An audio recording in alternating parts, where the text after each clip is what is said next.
menunjukkan bahwa Islam itu adalah atau agama yang dibawa oleh Rasul itu adalah agama yang sesuai dengan fitrah manusia. Gitu, sehingga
Baik, assalamualaikum warahmatullahi wabarakatuh. Bertemu lagi sahabat-sahabat ekspedisi iman dimanapun Anda berada.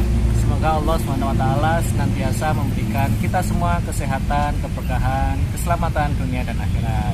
Amin. Salawat serta salam tak lupa kita panjatkan pada junjungan besar Nabiullah Muhammad SAW, karena atas bimbingan beliau, karena atas dakwah beliau hingga saat ini kita mampu memeluk agama Islam dengan kafah dan baik gitu ya. Baik, pada kesempatan hari ini bertepatan dengan Isra Mi'raj, yang sebagai mukjizat, salah satu mukjizat gitu ya, yang diberikan pada Nabi Muhammad SAW. Alhamdulillah kita akan sedikit mendiskusikan terkait dengan kisah dan juga pelajaran-pelajaran apa yang bisa kita ambil dari perjalanan Isra Mi'raj Nabiullah Muhammad SAW. Nah, baik, sebelumnya saya akan perkenalkan anggota tim ekspedisi iman. Dari sebelah kanan saya ada Ustaz Hendro, saya sendiri Pandu, ada Ustaz Mizan dan juga Pak Isom di sini. Nah, baik, tanpa membuang-buang waktu, saya akan mencoba membacakan susunan acara pada hari ini agar kita lebih tahu ya apa yang akan kita lakukan. Jadi kita yang pertama akan membaca surat Al-Isra 1-3 secara bersama-sama. Kemudian akan dilanjutkan terkait dengan pemaparan begitu ya, terkait pelajaran-pelajaran apa yang bisa kita ambil dari Isra Mi'raj begitu, yang nanti insya Allah akan disampaikan oleh Ustaz Hendro gitu. Baik, langsung saja kita akan melakukan membaca surat Al-Isra secara berjamaah gitu ya, bareng-bareng. Baik. Cari itu. Sampun ketemu? Al-Isra. Sabun. Oke, wahid isnani salasa.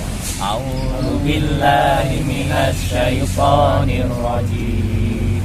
Bismillahirrahmanirrahim. Subhanalladzi asra bi 'abdihi lailan minal masjidil haram minal masjidil harami ilal masjidil aqsal ladzi barakna haulahu linuriyahu min ayatina innahu huwas sami'ul basir. Wa ataina Musal kitaba wa ja'alnahu hudan li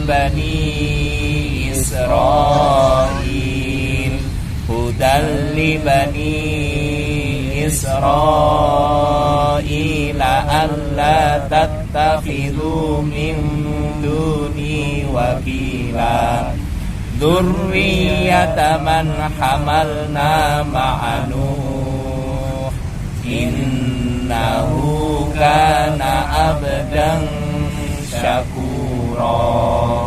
Shadaqallahul azim.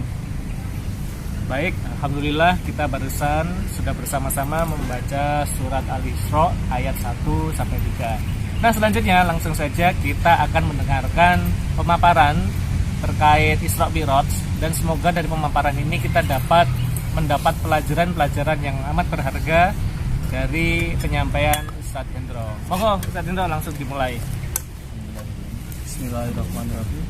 Assalamualaikum warahmatullahi wabarakatuh. Waalaikumsalam warahmatullahi wabarakatuh. Alhamdulillahirabbil alamin. Wassalatu wassalamu ala asrofil anbiya'i wal mursalin wa ala alihi wasahbihi ajmain. Saya mencoba menyampaikan tentang Isra Mi'raj. Mudah-mudahan ini nanti bisa jadi ada pelajaran yang bisa kita ambil dari pemaparan ini ya. Langsung saja saya sampaikan. Jadi kita akan coba membahas Isra Mi'raj dari 3 dimensi. Yang pertama adalah dimensi spiritual. Kemudian yang kedua nanti kita bahas sisi dari dimensi ideologis, dan yang terakhir atau yang ketiga nanti kita bahas dari sisi politis. Isra Mi'raj kita tahu semuanya bahwa Isra Mi'raj adalah perjalanan Nabi besar kita, Nabi Muhammad SAW, perjalanan yang itu terjadi di tahun duka cita sampai duka cita. Ini enggak lagi enggak fokus kan. Gara-gara mabul. Kan iki wae som. Aman, aman. Wis diulang, kurang banter sampean. Ya. Kata isom. Jadi kita semua sudah tahu bahwa Isra Mi'raj adalah perjalanan Nabi besar kita, Nabi Muhammad SAW, yang mana itu terjadi pada saat tahun duka cita beliau. Nah, disebut sebagai tahun duka cita karena pada tahun itu memang beliau sedang berduka. Yang pertama, paman beliau yang selama ini menjadi penguat dakwah beliau, menjadi ibaratnya tameng beliau, itu meninggal. Kemudian disusul wafatnya istri beliau ya, Khadijah, yang juga merupakan penyemangat hidup dan penyemangat dakwah beliau. Maka ditambah lagi pada saat itu beliau menerima perlakuan yang tidak baik atau pengusiran oleh penduduk Taif. Maka kesedihan beliau ini ibarat kata berlapis-lapis. Nah, dengan kondisi seperti itu Allah memperjalankan beliau dengan Isra Mi'raj ini sebagai penghibur sekaligus penyemangat dakwah untuk beliau.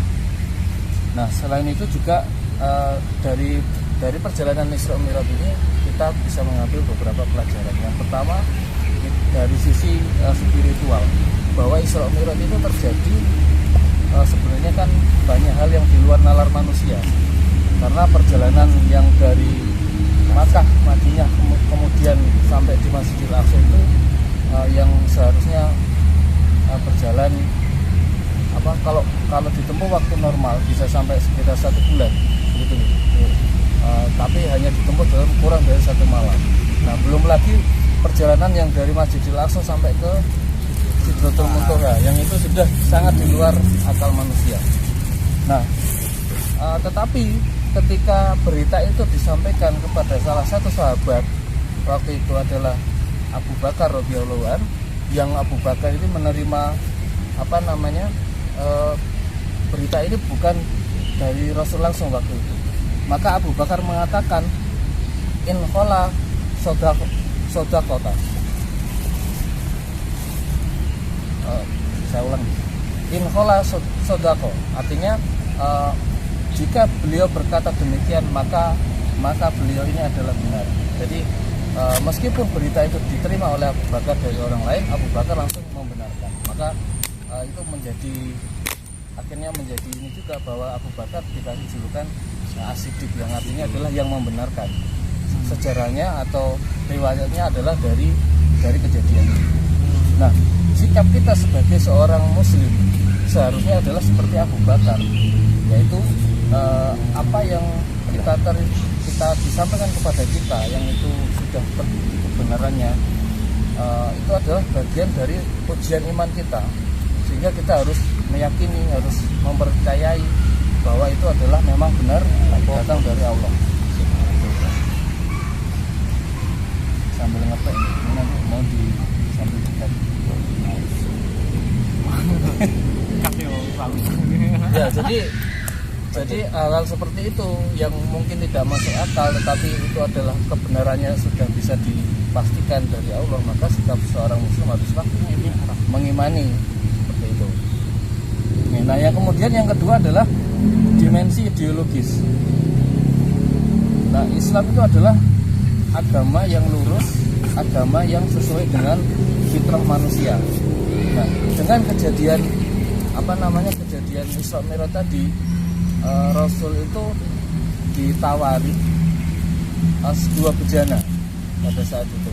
Nah, yang bejana itu berisi dengan, yang satu adalah isinya khamr, satu lagi isinya adalah susu, dan Rasul kita memilih yang susu. Maka ini menunjukkan bahwa Islam itu adalah, atau agama yang dibawa oleh Rasul itu adalah agama yang sesuai dengan fitrah manusia gitu. Sehingga mulai dari urusan akidah, terus kemudian ibadah, akhlak, muamalah, bahkan juga urusan politik dan kenegaraan itu sudah lengkap dalam Islam, sesuai dengan fitrah manusia.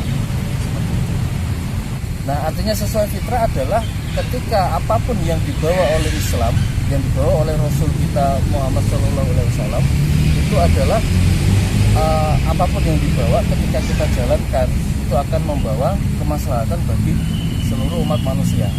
Sebaliknya, apabila yang kita jalankan, kita terapkan itu adalah tidak sesuai dengan apa yang dibawa oleh Nabi kita Rasulullah SAW, maka yang terjadi adalah sebuah kerusakan dalam kehidupan manusia.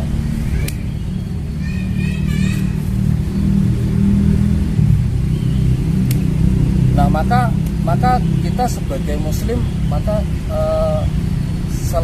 tidak selayaknya kita lebih percaya kepada ideologi-ideologi yang di luar Islam, yang misalkan dibawa oleh, atau pemikiran atau ideologi yang dibawa oleh misalkan Montesquieu, terus kemudian Socrates, terus kemudian Adam Smith, Karl Marx, atau bahkan dari sisi aturan-aturan itu lebih percaya kepada piagam PBB, apalagi kalau itu diucapkan oleh seorang muslim, maka itu sangat tidak layak gitu. Karena apapun yang dari luar Islam maka pasti hanya akan membawa mafsadat atau kerusakan dalam kehidupan manusia. Nah, padahal Allah sudah mengingatkan dalam firman-Nya dalam surat Al-Maidah ayat 50 yang artinya adalah apakah hukum jahiliyah yang mereka kehendaki atau hukum siapa yang lebih baik dari hukum Allah bagi orang-orang yang meyakini. Maka dari sini kita meyakini bahwa setiap apapun yang dari Allah itulah yang terbaik untuk manusia dan sesuai dengan fitrah manusia.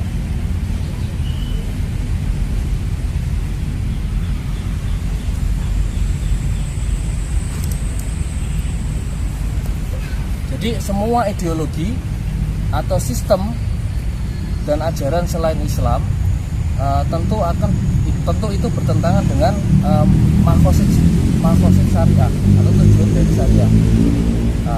Yang jika itu yang diterapkan maka akan membawa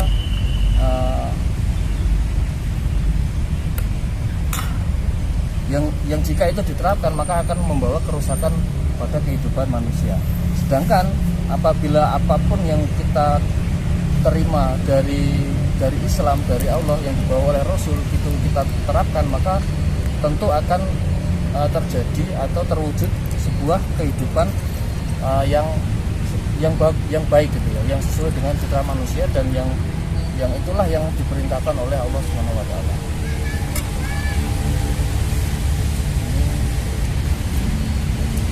Nah, dimensi ketiga, kita masuk ke dimensi ketiga ya, yaitu dari dimensi politik, bahwa perjalanan ke Sidratul Muntaha itu melalui perjalanan sebelumnya, yaitu Rasul itu dibawa ke Madinah dan juga ke Masjidil Aqsa.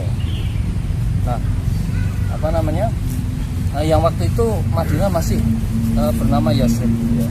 Nah, setahun setelah peristiwa Isra Mi'raj, ternyata Madinah itu menjadi apa namanya pusat dakwah dan menjadi negara pertama Islam yang menjalankan seluruh hukum-hukum Islam secara paripurna, secara sempurna. Nah, kemudian setelah dari Yasrib, Rasul itu dibawa oleh malaikat Jibril ke Masjidil Aqsa. Di sana Rasul mengimami nabi dan rasul yang lain. Nah, ini mengandung isyarah bahwa setelah kejadian itu maka tidak ada yang lebih layak. Artinya gini.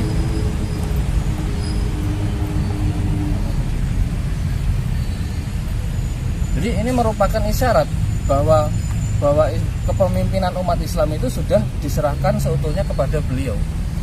Yang dimana isyarat itu adalah Rasul mengimami banyak nabi dan rasul pada waktu itu di Masjidil Aqsa sebelum akhirnya dinaikkan ke Sidratul Muntaha.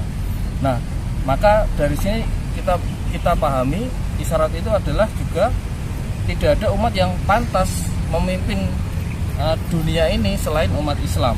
Nah, tidak ada juga ideologi yang layak memimpin dunia ini selain ideologi Islam. Maka apakah pantas kita seorang muslim lebih tunduk kepada ideologi penjajah? Seperti tadi disampaikan, kepada lebih merujuk kepada piagam PBB misalkan daripada apa namanya aturan-aturan yang sebenarnya dalam Islam sendiri sudah sangat lengkap, sudah sangat komprehensif gitu ya. Dalam semua sendi kehidupan itu sudah diatur seperti itu. Ini saya terakhir. Akan tetapi kepemimpinan tadi, yaitu kepemimpinan Islam terhadap seluruh dunia tadi, itu tidak akan terwujud apabila tidak ada institusi yang menjamin bisa terlaksananya aturan-aturan Islam tadi. Maka di sini sangat penting juga untuk mewujudkan institusi yang namanya khilafah tadi, bahwa khilafah itu adalah institusi yang akan menjamin seluruh peraturan Islam itu bisa dilaksanakan, termasuk menjamin juga dakwah Islam bisa disebarkan ke seluruh dunia, ke seluruh umat manusia. Maka itulah yang akan jadi kewajiban kita saat ini, yaitu mewujudkan bagaimana institusi tersebut bisa tegak sehingga ada yang menjamin kehidupan umat Islam, ada yang menjamin keamanan umat Islam, ada yang menjamin agama ini selalu terjaga, tidak seenaknya dihina oleh siapapun. Kemudian ada yang menyebarkan juga dakwah ini ke seluruh manusia yang tujuannya adalah menyelamatkan seluruh manusia kepada jalan yang benar. Demikian yang bisa saya sampaikan. Apabila ada kekurangan dan kesalahan itu semata dari kami, dan kesempurnaan hanya milik Allah. Demikian. Assalamualaikum warahmatullahi wabarakatuh. Waalaikumsalam warahmatullahi wabarakatuh. Oke, singkat ya.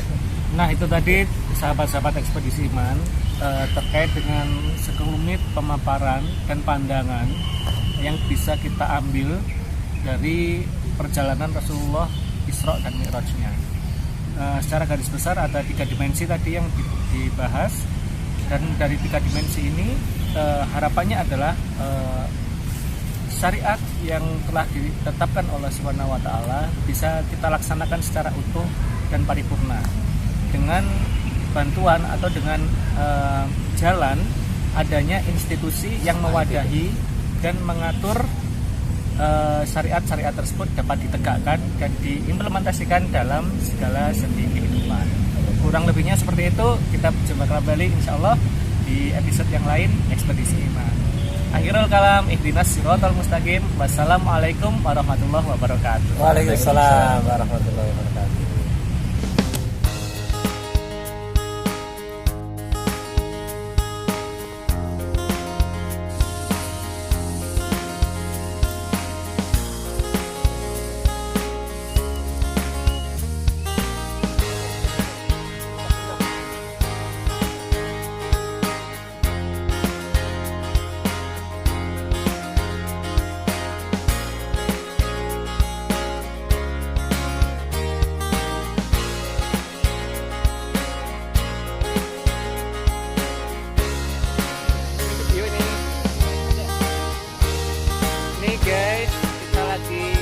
Pecah Duren, tim ekspedisi pecah Duren. Nah, ini durennya